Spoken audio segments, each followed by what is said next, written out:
it's me. My name is Jennifer, and I am a survivor of narcissistic abuse.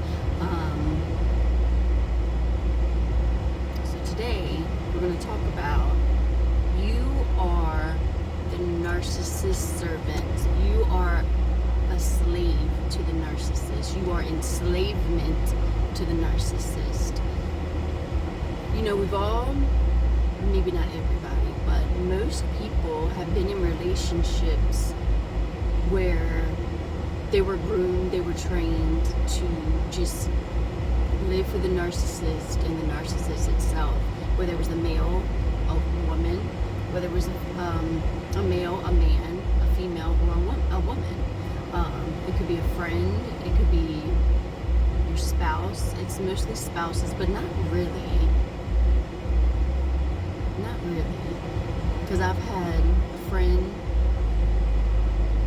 they're not your friend. Your narcissist spouse is not your friend either, or your spouse. Family members too. Yeah, family members as well. So whether the narcissist is financially stable or not, they're still going to want you to do any and everything for them. And when I say a slave, a servant to the narcissist, they don't want you doing anything for anybody else, only them. They don't even want you doing anything for yourself. You're not allowed to go to the gym. You're not allowed to have friends. You're lucky if you're allowed to go to work. You're not allowed to do anything nice for yourself. You're not allowed to do your hair, your nails. You're not allowed to get a haircut. You're not allowed to dress good, because who are you dressing up for? You could be dressing up for the narcissist. They don't like that either, because they're jealous. They're jealous, and everything has to be all on them. So in the very beginning, they are training you. They are grooming you to do for them as they please. And most people don't see it, or they don't know the signs of what is going on when they are trying to groom you for you to be their servants.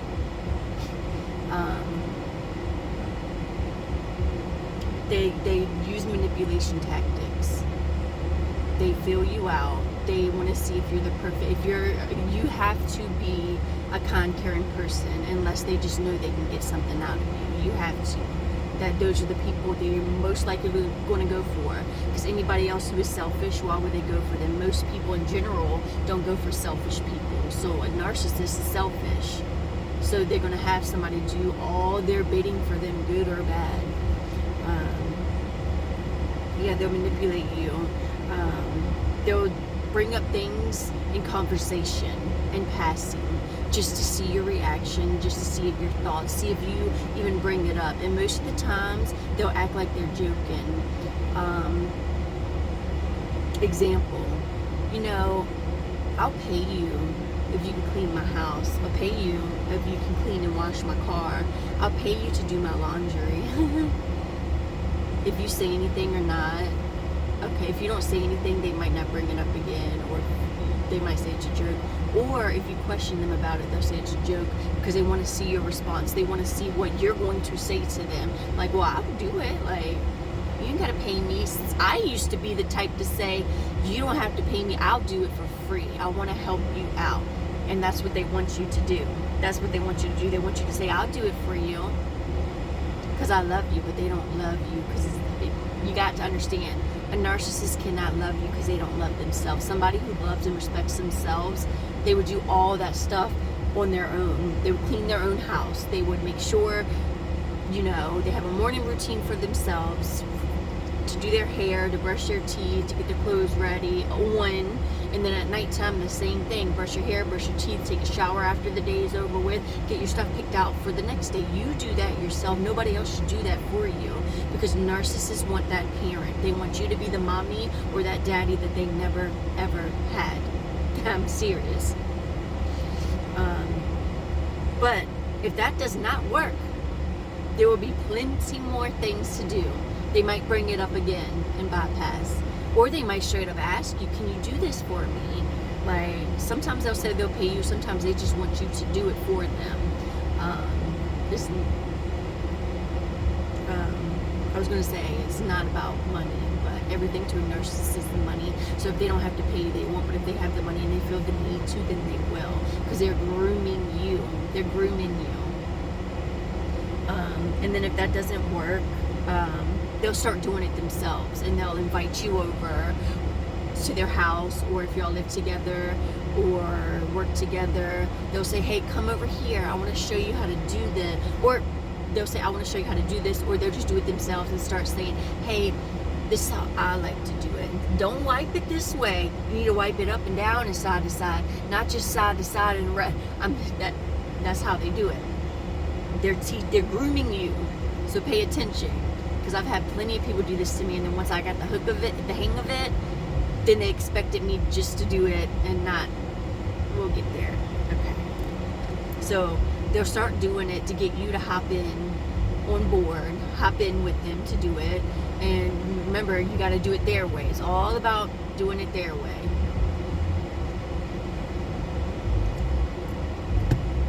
So that's a manipulation tactic that they're doing. They're not doing it because, you could have said you need to do it yourself. They're doing it to train you, to groom you into what they want you to be, what they want you to do for them, because that's all you are to a narcissist.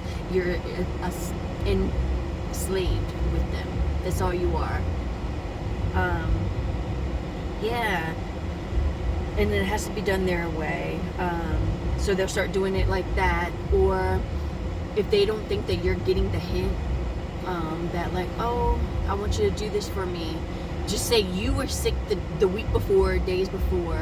They're going to act like they got sick and say that you gave it to them. But as time goes on, you'll see that everything is not a coincidence. Like, they're doing it on purpose. You have to pay attention again, because you don't understand, you don't see what they're doing. So they'll say, if the bringing it up and bypass didn't work, or them asking you didn't work, or them trying to do it and you do it with them, so they're training you, they're grooming you to do it, does not work, then they're going to act like they became ill and that was your fault too. Or they'll act like they're just so sad and mad and upset about something, or they hurt themselves and they're not hurt. But some will actually hurt themselves so you can do the work for them. And when I say work, I mean everything. So when none of that works, and the guilt trip doesn't work, and they're sick and you got them sick, and remember how I told you how I like this soup? Well, can you go to the store and pick that up for me? Oh, can you make it for me? Can you bring it to me? Oh, can you do my laundry? You remember I told you it was up there on the top shelf? I like that laundry detergent, and don't use that one. And it's got to be my way, but you're going to do everything I say, but it's got to be my way. And that's the thing with the narcissist. It's always their way, but they don't want to never do nothing for themselves. It's irritating. It's annoying. And then they have you doing all this stuff for them because they're sick, and they fake showed you how they did stuff, but they was acting like they was working and that they do this for themselves every day. No, they have to have somebody do stuff for them because they have a huge ego, and that is what fuels their ego, and it makes them feel good and useful for themselves, unlike a normal person where you do it yourself so you feel good about yourself and you accomplished it. Because now, when you do everything for the narcissist, they're going to take credibility for what you have done, but you did the work. But they're going to say they taught you, and they this and they that. No, you know how to do it. It's one thing if they really were sick, but they do it for attention, and they do it because they want to have that power and control over you. And then when the guilt trip, if they'll do all that, they'll act really sad, like something bad happened, or they'll get themselves in bad situations and then play the victim, but they really did it because they're trying to get that from you. It's just weird. They're takers, not only financially, mentally. This is what I mean by spiritually and physically takers. You're doing everything for them, and they're just laying there. Hey, and then they'll say, "Can you hand me the remote? Yeah, the remote's over there. But don't throw it. You have to sit it." It's always their way. I don't know if it's like a power thing, because if they really were so this and that about all their things, about how they're particular about doing it, you're going to do it yourself, right? No, I think it's all just a power trip in their mind. They're trying to get what they want from you. because I'm very particular about my things, so I don't want anybody doing my stuff. I want to do it myself.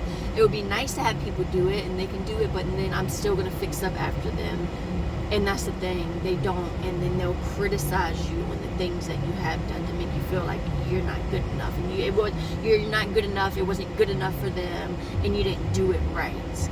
And this is every day if you allow it. But this is in the beginning stage where they're still trying to train you. They're still trying to groom you into being their servants on making dinner and what time it needs to be done and how the laundry needs to be not only washed, dried, folded their way and put it away as they please. And then they're going to come home and expect everything to make sure it's A-okay for them. But then when that doesn't work, when these things don't work, when you're not going along with it, and if you do it's because you thought they were sick or you thought they were this and they were that, so you feel bad for them.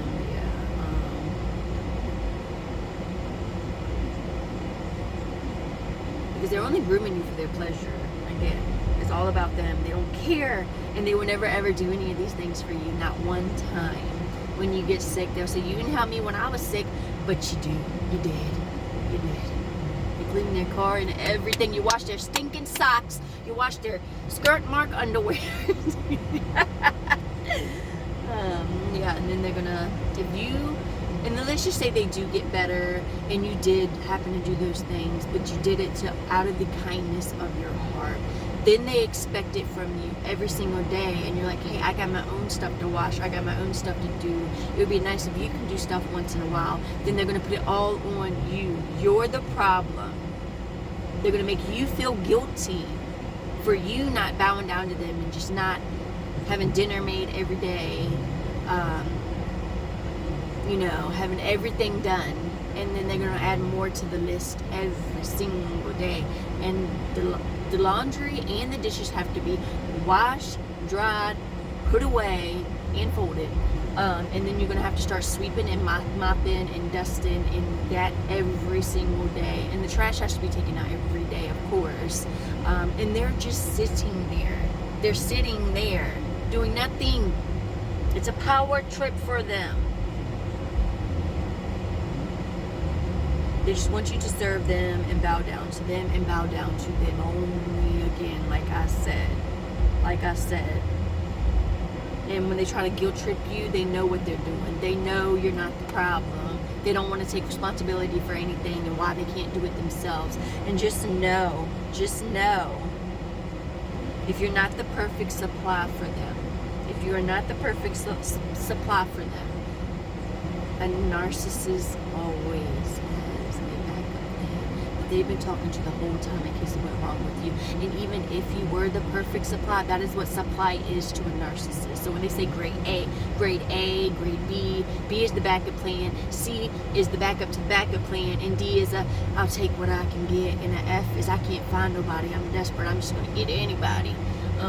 But grade A narcissistic supply is you being their servant, and they will love to test you too to make sure you get all these chores done, and you go run and pay all their bills, whether it's your money or their money. You have to do it. They will never not do one thing in return for you. So please pay attention. Are they grooming you to be what they want you to be? I know I've had friends, family members, both partners I have dated, and the new people I have dated have all tried to do that. And I'm like, and it's a game to them. They want to see if you're going to pass the test. That is passing the test to them, doing everything for them. And then eventually, you will not leave the house. You will not leave the house, but I hope that made sense. They're just there to groom you for literally everything. So you can be like their maid around their house. And if you don't do it, they already have somebody else doing it for them. And then if you refuse to do it at all, I'm not talking about the normal days, the normal, okay, I need to do the dishes and do this and that. No, there's no equal share. It's their way. You need to wash the dishes with only this soap and only this rag, and this has to go there. It's not, that is what a narcissistic supply is. And they want that grade A. But it doesn't matter if you're grade A or not, there's always going to be another, because they're so insecure, they ruin everything, because everything's your fault, that there's another lined up, and they're talking to them right now. And that's going to be another topic for another day. YouTube, I love y'all. Don't let nobody take advantage of you. Again, equal give and take. Love yourselves, and peace, love, and have a good night.